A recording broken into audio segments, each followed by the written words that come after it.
My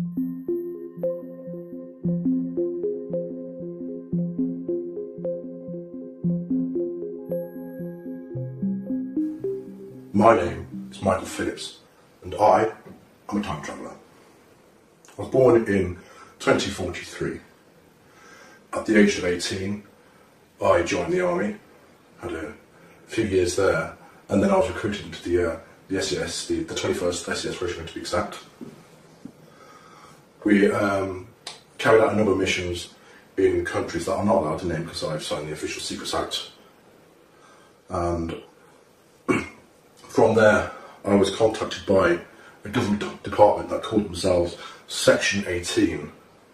They told me they were a reconnaissance unit. However, it turned out to be something quite different. So I was then transferred to MOD Bottom Down, and there they took me into a hangar, and in that hangar I saw this 8-foot sized spheroid object. I was then briefed on what this object actually was. Turns out it was a time machine. This time machine, it uses two micro singularities, one at the top and one at the bottom, to power the craft into it creates a gravimetric distortion, and distortion then tears a hole in time-space. What you'd consider as UFOs are actually time-space craft. They have the ability to travel in space and also time. Many UFOs that you do see in the skies are in fact time travellers. My time at Bottom Down, I embarked on a number of missions. The first was to the year 2138, which was very interesting because it was not at all like I know the Earth to be now. In fact, it was rather polluted, and people were quite tribal, and it wasn't a pleasant place to be. Anyway, a little bit more about my time, 2075. All in all, it's not bad. There were a number of Earth changes which I do want to warn you about, which did change the Earth. Global warming continued. The major governments of the world did nothing to change that at all. So this is kind of a plea to change your ways. Another time traveller from, I think it was 2038, he came back. His name was Titor. He came back to 2000, I do believe, and he thankfully stopped a civil war in America, which was supposed to kick off in 2008. However, he got involved with the American intelligence authorities and the time travel program there. And it was decided that America needed a single unifying event to bring the country together and to avert a civil war. And that event was 9/11. Titor went back, I do believe it was May of 2001, just before 9/11 happened. So that's what happened there, and he did change the timeline, so the civil war in 2008 didn't happen. More towards where we are now, where I am in 2018, which is odd because it's the first time I've travelled backwards in time. I've always travelled forwards.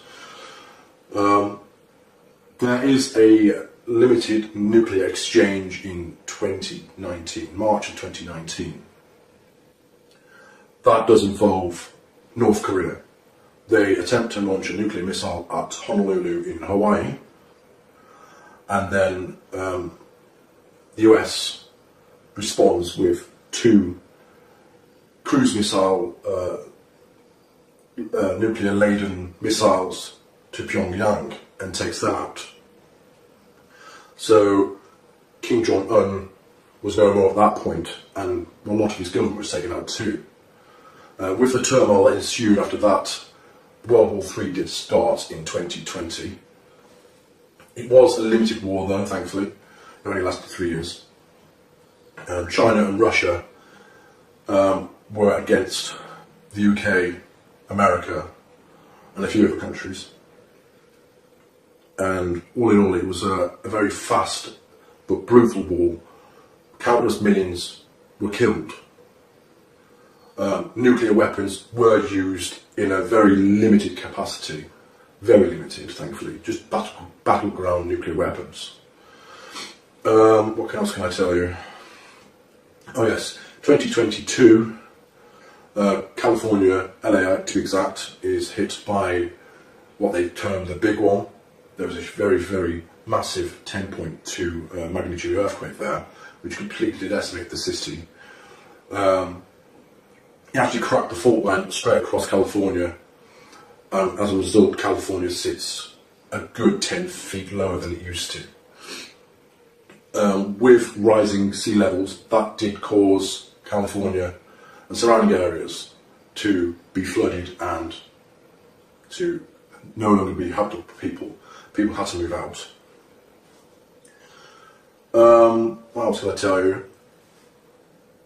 Donald Trump, he clung to power for 2 terms, tried for 3. However, he was impeached and he was finally got rid of. Then you had Oprah Winfrey, believe it or not, try and run for the presidency. She was not successful. There was a man called Michael McIntosh who actually succeeded. I'm not sure if he's a name that's about at the moment, but that was in the mid to late 2020s.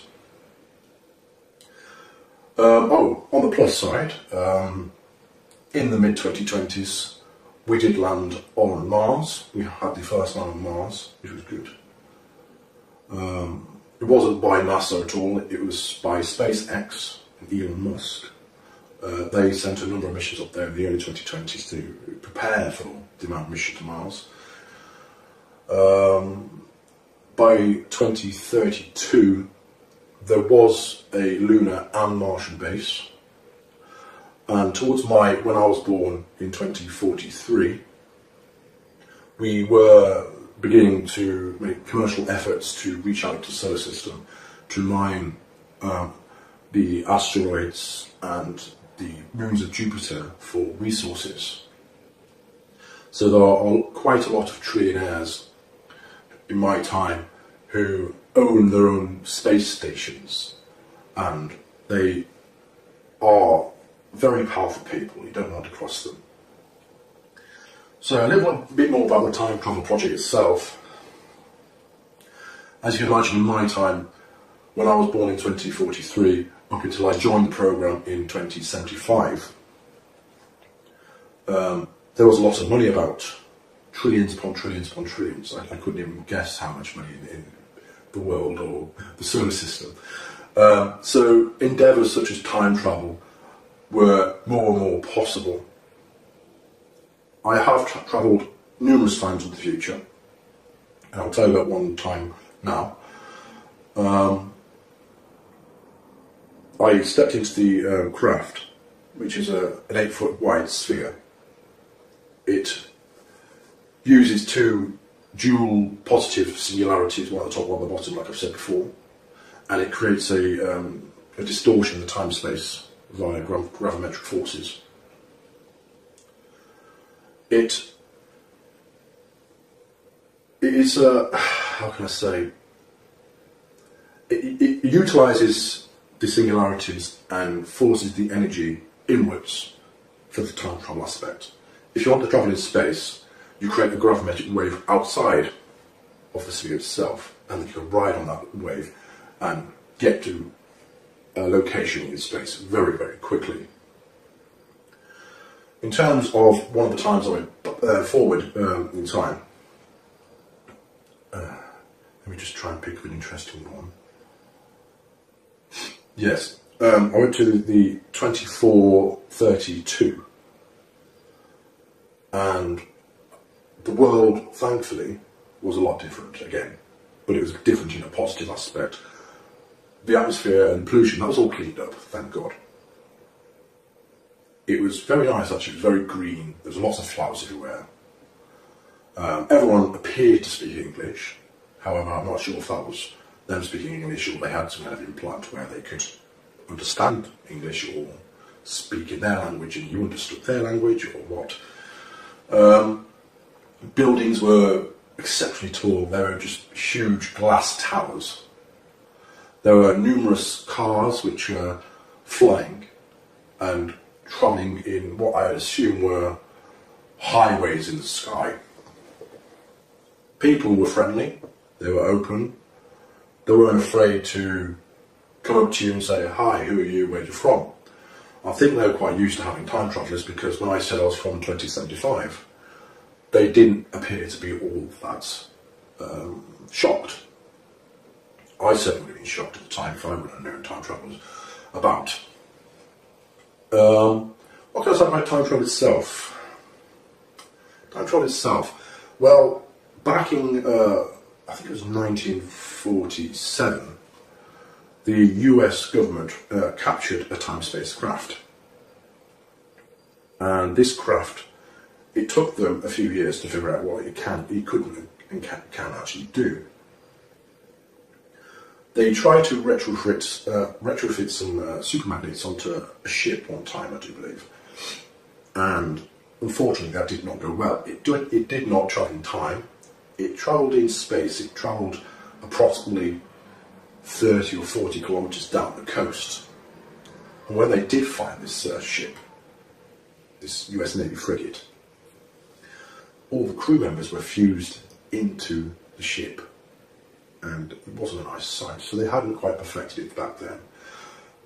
Officially, time travel was invented and perfected in 1975. There were a number of operatives who went backwards in time mainly because they wished to try and change various historical events such as World War II. However, they were not successful whatsoever. In fact, a lot of their efforts were making the changes and making what happened a lot worse.